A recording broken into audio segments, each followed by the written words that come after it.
semuanya penuh dengan kenikmatan. Sehingga Allah Subhanahu wa taala berseru kepada malaikat Ridwan, "Hai Ridwan, buka pintu surga seluas-luasnya. Tidak ada yang ditutup. Karena umat kekasihku sedang melaksanakan ibadah Ramadan." Kemudian diperintahkan kepada malaikat Malik, "Tutup pintu neraka karena umatku sedang berpuasa." Kemudian Allah Subhanahu wa taala memerintahkan kepada malaikat Jibril, "Wahai Jibril, turun kau ke muka bumi. Kau ikat setan-setan itu dan lemparnya ke lautan yang sangat dalam. Agar apa? Agar umat kekasihku dia tenang dalam melaksanakan ibadah Ramadan."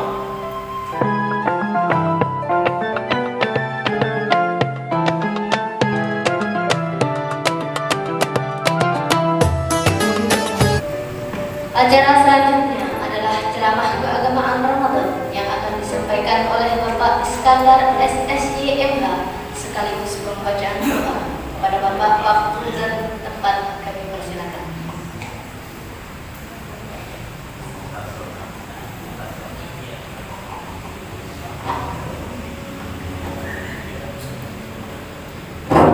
Bismillahirrahmanirrahim.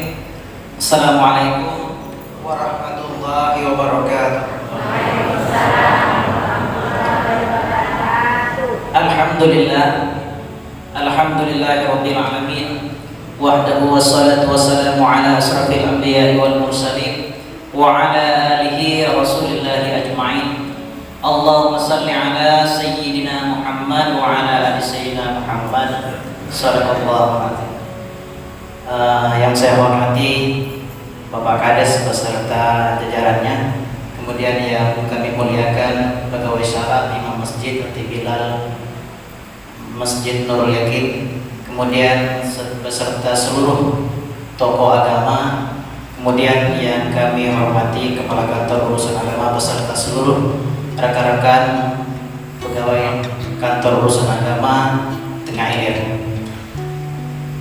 Puji syukur kepada Allah Subhanahu wa taala yang mana alhamdulillah Bapak Ibu semuanya, mungkin ceramah kita tadi sudah dikupas habis ya oleh orang tua kita. Saya salut dan kagum, ternyata hadisnya luar biasa, sampai hafal pulanya hadis. Luar biasa. Inilah salah satu contoh yang diterapkan oleh Allah Subhanahu wa taala bagi hati Bapak Ibu semuanya dalam memilih calon pemimpin. Jadi pemimpin tidak hanya besar tungkunya, tapi besar juga imannya. Alhamdulillah. Itu patut kita bersyukur, Bu.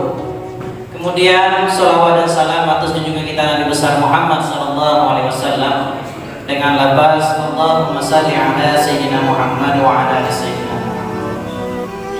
Nah, ini kan kesempatan momen langka bagi saya. Biarlah kecil sakti tapi kita berdua kan.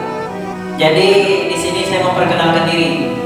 Nama kecil saya itu Iskandar. Aslinya anak desa Ratawawi, tapi keturunan Telur Rendah.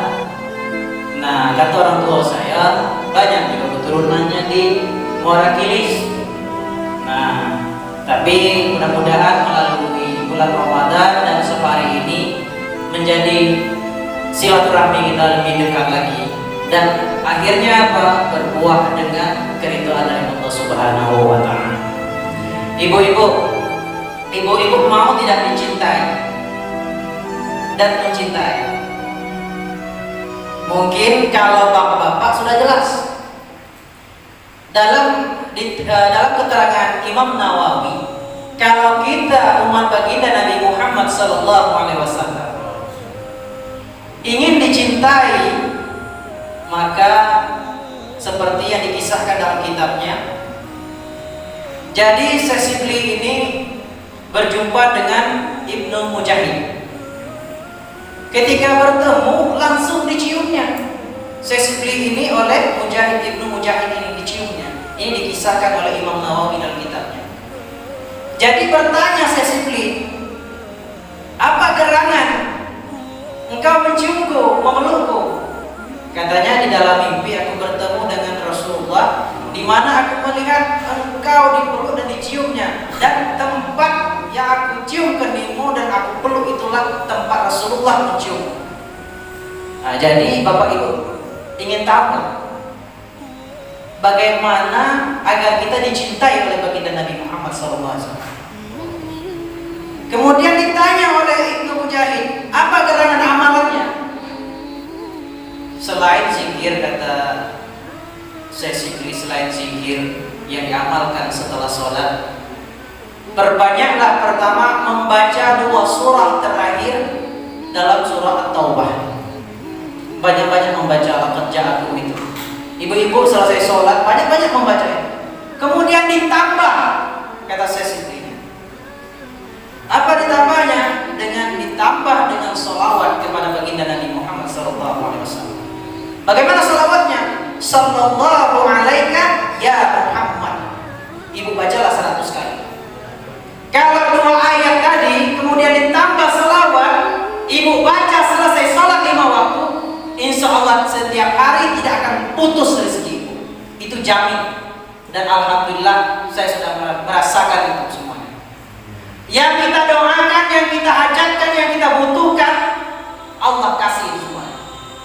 Jadi coba mulai hari ini, inilah gunanya kita bermajelis ilmu. Mudah-mudahan dengan seperti ini memperkaya hasanah keilmuan kita.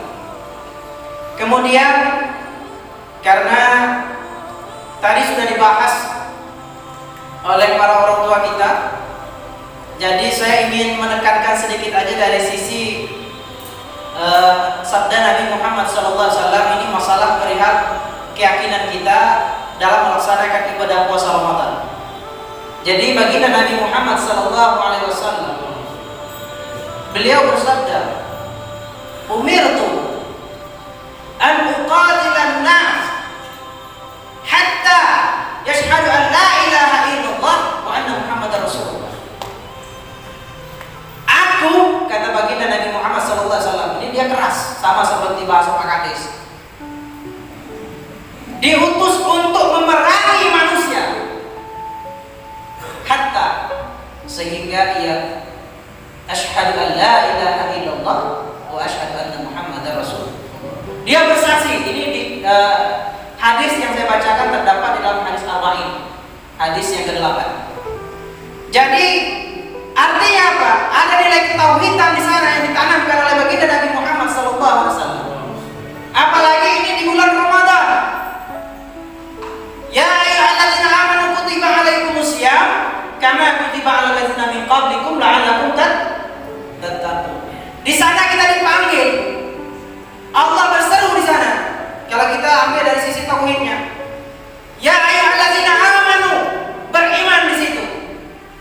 Iman itu adalah ma'rifatu bil qalbi wa qawlu bil lisan wa amalu bil arkan. Iman itu meyakini dengan hati, dengan ucapan, kemudian ditunaikan dengan perbuatan. Jadi harus sinkron.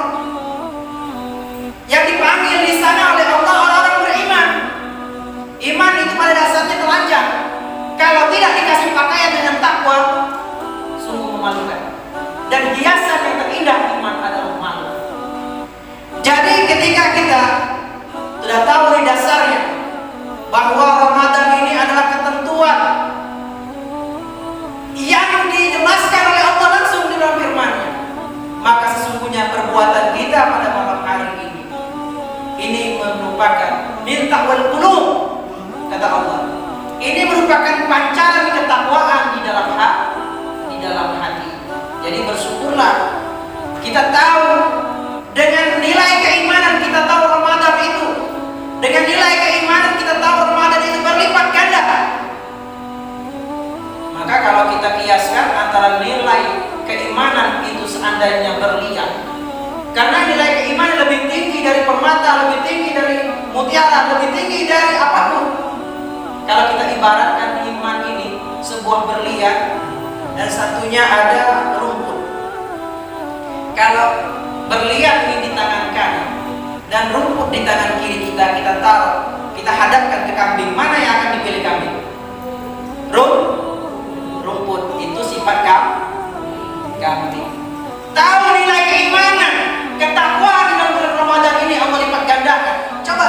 kambing itu menggunakan otaknya. Ambil berlian tadi, ambil mutiara tadi, bawa ke pasar, jual. Satu kabupaten rumputnya dapat. Sedangkan yang diambilnya cuma seikat rumput. Nah, kata Imam Ali karamallahu wajhah, orang yang semasa hidupnya hanya melayani perutnya, maka sama dengan kambing. Nah, kaum muslimin rahimakumullah. Jadi, kadang-kadang ketika kita melalui bulan Ramadan ini, anak-anak generasi muda ini na'udzubillah summa na'udzubillah, setiap hari di bulan Ramadan mereka sanggup itu merokok, Pak. Apalagi bapak-bapaknya yang dikisahkan, yang diceritakan oleh kepala kantor tadi, puasa awal, tengah, akhir tidak. Ini kadang-kadang coba kalau kita ada sahabat yang dikisahkan Rasulullah SAW itu bercerita dia. Jadi di surga itu, Bu, ini yang dikisahkan oleh baginda Nabi kepada sahabatnya, yang diceritakan oleh baginda Nabi. Di surga itu penuh dengan wangi-wangian. Jadi ketika bulan Ramadan, kayu-kayu pepohonan sampai daun pintu surga itu bergoyang semua. Jadi para bidadari ini yang dikisahkan oleh baginda Nabi melihat dari tempat ketinggian, dia bertanya, malam apakah ini?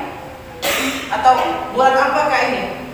Jadi dijawablah oleh malaikat Ridwan, ini adalah malam Ramadan, bulan Ramadan. Jadi di bulan itu semuanya penuh dengan kenikmatan, sehingga Allah Subhanahu wa taala berseru kepada malaikat Ridwan, "Hai Ridwan, buka pintu surga seluas-luasnya, tidak ada yang ditutup. Karena umat kekasihku sedang melaksanakan ibadah Ramadan." Kemudian diperintahkan kepada malaikat Malik, tutup pintu neraka karena umatku sedang berpuasa. Kemudian Allah Subhanahu wa taala memerintahkan kepada malaikat Jibril, "Wahai Jibril, turun kau ke muka bumi. Kau ikat setan-setan itu dan lempar dia ke lautan yang sangat dalam. Agar apa? Agar umat kekasihku dia tenang dalam melaksanakan ibadah Ramadan." Seperti itu. Kemudian diperintahkan kepada malaikat keraman ketibin, kiri kanan kita yang mencatat amal baik. Untuk yang mencatat amal baik, catat berlipat ganda. Tapi untuk yang buruk, tutup.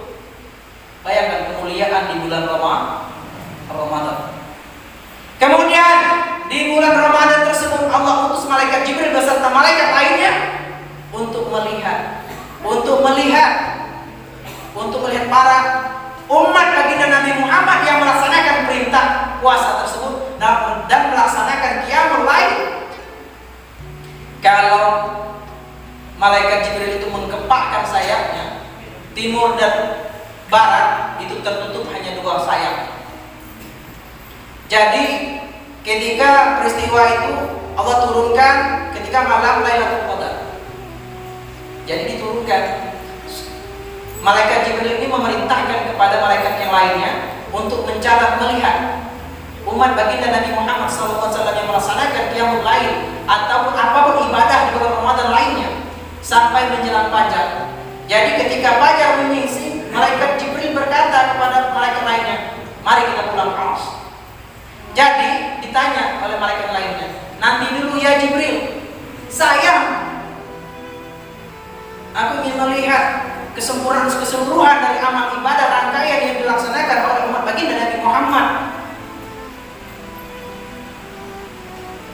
Jadi malaikat ini bertanya, apa gerangan kebutuhan yang akan dibalas oleh Allah Subhanahu wa taala? Kata malaikat Jibril, balasan bagi umat baginda Nabi Muhammad cuma 2. Satu, dia dapat ampunan dari Allah, dan kedua dapat keridhaan dari Allah Subhanahu wa taala. Semoga kita termasuk ke dalam orang-orang tersebut. Tapi kata malaikat Jibril, ada 4 golongan manusia yang tidak akan pernah merasakan kenikmatan itu ke surganya Allah Subhanahu wa taala. Yang pertama apa? Kelompok manusia yang pertama, yaitu kelompok manusia yang gemar meminum khamar. Itu jauh. Kullu muskirin khamar wa kullu khamar haram. Setiap yang memabukkan adalah khamar, kata baginda Nabi, dan setiap yang khamar adalah haram. Mereka cinta itu. Yang kedua apa? Yang kedua yang ditolak oleh Allah Subhanahu wa taala adalah mereka yang durhaka kepada orang tuanya. Betul yang disampaikan oleh Pak Kades tadi. Amin yang diaminkan oleh baginda Nabi itu tadi salah satunya. Yang terakhir itu ketika disebutkan nama baginda Nabi, mereka enggan untuk bersalawat kepada. Nah, kelompok anak yang durhaka atau yang durhaka kepada orang tuanya ini termasuk yang tertolak di sisi Allah Subhanahu wa taala. Dan yang ketiga, yang tertolak adalah orang yang suka memutuskan silaturahim. Orang yang suka memutuskan silaturahim. Kata baginda Nabi Muhammad SAW, la yadkhulul jannah qatimur rahim. Tidak akan masuk surga umatku yang memutuskan tali silaturahim. Putuskan. Dan yang keempat, orang musyahid. Jadi sahabat bertanya, siapa yang musyahid ini? Yang musyahid ini adalah umatku yang suka bermusuhan tapi enggan dia untuk berdamai, masih suka menyakiti saudaranya, masih benci dia, masih meninggikan iri dan dengkinya kepada tetangganya. Inilah kelompok yang keempat. Kaum muslimin rahimakumullah, saya minta waktu 5 menit lagi. Kalau kita nanti biar sampai. Kemudian yang anehnya, realita kita saat ini beribadah sebenarnya kita harus mengacu kepada beberapa hal. Ada fatwa imam. Yang pertama, kalau kita melaksanakan ibadah Ramadan ini, kita harus melihat ada aturan. Kita harus ikhlas dalam melaksanakan amal ibadah di bulan Ramadan. Jangan sampai man amila lis-shawab fahuwa minat tujari.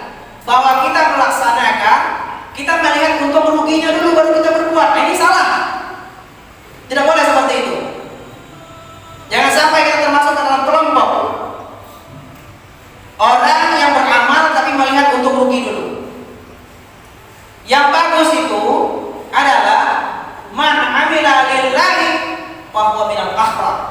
Mereka berbuat karena Allah, artinya merdeka, hanya mencari ridha Allah. Nah ini tidak di bulan Ramadan asik makan di siang hari, bahkan petantang-petenteng. Bahkan ini ada kisah Rasulullah SAW itu dikelilingi oleh para sahabat. Jadi para sahabat ini melihat Rasulullah itu meneteskan air mata.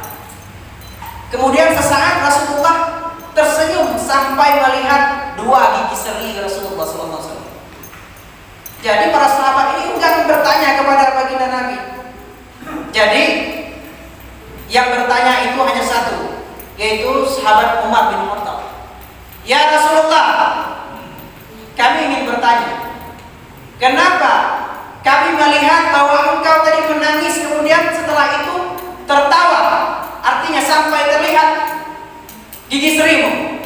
Jadi Rasulullah SAW mengungkapkan bahwa saya diperlihatkan oleh Allah Subhanahu wa taala yaumul hisab. Yaumul hisab, di sana terlihat ada 2 orang umatku. Kenapa umat?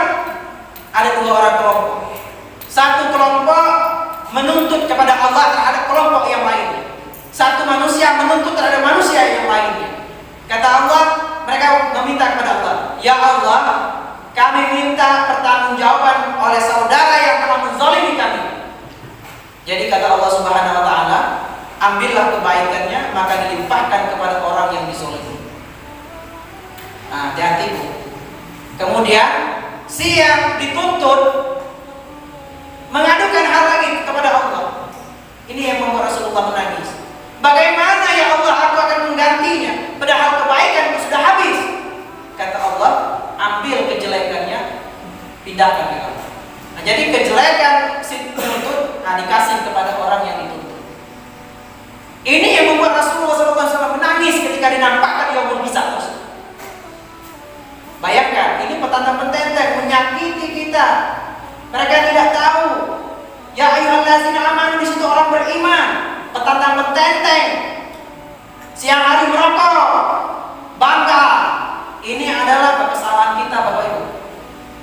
kesalahan kita sebenarnya.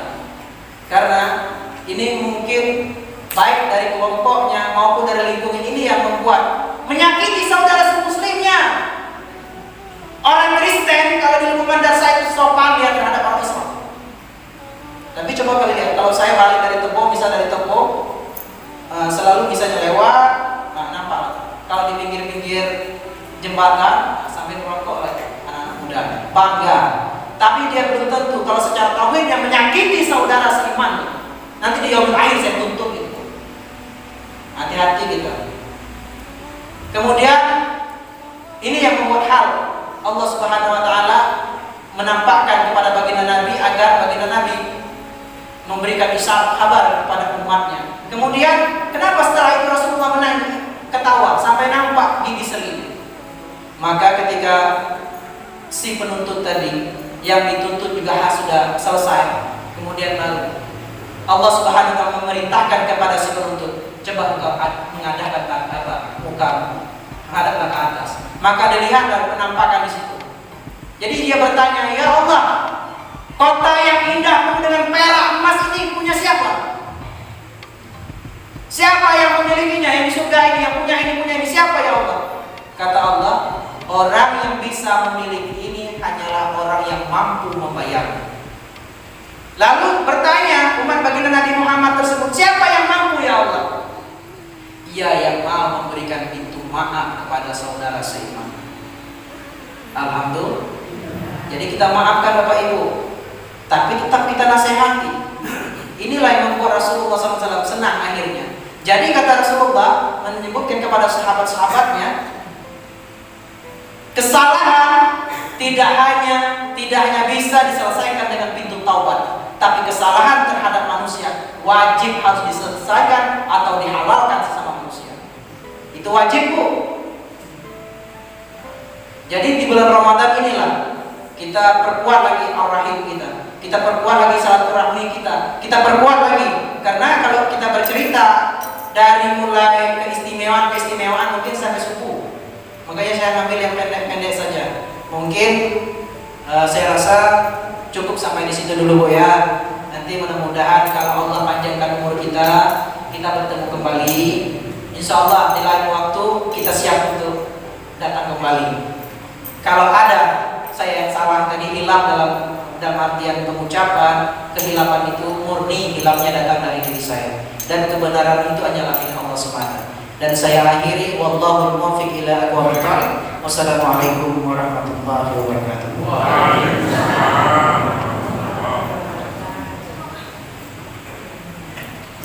Ila hadarin Nabi Mustafa Muhammad sallallahu alaihi wasallam. Mubarakah ayatul dunya wal akhirah. Al-Fatihah. Billahi minasyaitonir rajim. Bismillahirrahmanirrahim. Alhamdulillahi rabbil alamin. Ar-Rahmanir Rahim. Maliki yaumiddin. Iyyaka na'budu wa iyyaka nasta'in. Ihdinas siratal mustaqim. Siratal ladzina an'amta 'alaihim ghairil maghdubi 'alaihim waladdallin. A'udzu billahi minasyaitonir rajim. Bismillahirrahmanirrahim. Alhamdulillahirabbil alamin. Hamdan hamidin, hamdan syakirin, hamdan na'imin, hamdan yuwafi ni'amahu wa yukafi mazidan. Ya Rabbana lakal hamdu kama yanbaghi li jalali wajhikal karim wa 'azimi sultanik. Allahumma shalli ala sayyidina Muhammad wa ala sayyidina Muhammad. Allahumma ighfir lana dhunubana ma 'alimna minhu wa ma lam na'lam, wa li abaina wa li ummahatina wa li ajdadina wa li ajdatina wa liman hadana wa liman lahu haqqan 'alaina wa li jami'il muslimina wal muslimat wal mu'minina wal mu'minat bi rahmatika ya arhamar rahimin. Allahumma tu'is salama wasi'ata wal afiyata wal muslimin wa khalil rahimin ya arhamar rahimin. Allahumma inna nas'aluka ridhaka wal jannah wa na'udzubika min sakhatika wan nar. Allahumma inna nas'aluka ridhaka wal jannah wa na'udzubika min sakhatika wan nar. Allahumma 'afina min kulli bala'in ya bala'il akhirah wa syarril akhirah. Rabbana zalamna anfusana wa in lam taghfir lana wa tarhamna lanakunanna minal khasirin. Rabbana la tuzigh qulubana ba'da idh hadaytana wa hab lana min ladunka rahmatan innaka antal wahhab. Rabbana atina fid dunya hasanah wa qina azabannar. Wa qina azaban wasallam. Alhamdulillahirabbil alamin. Al-Fatihah.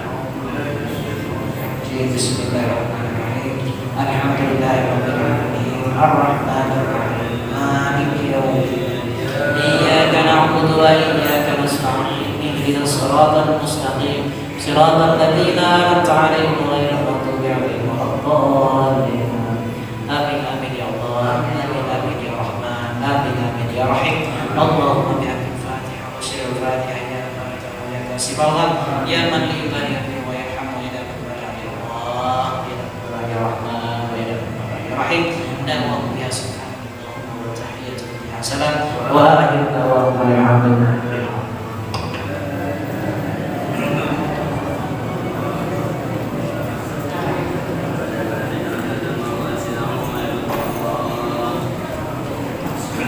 Terima kasih, demikian tadi ceramah oleh Bapak Iskandar SSY MH.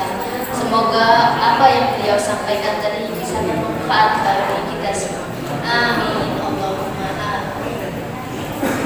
Bapak Ibu hadirin, demikianlah acara pada malam hari ini. Semoga kita dapat berbagai hikmah dan dapat memetik hal baik dalam kegiatan ini.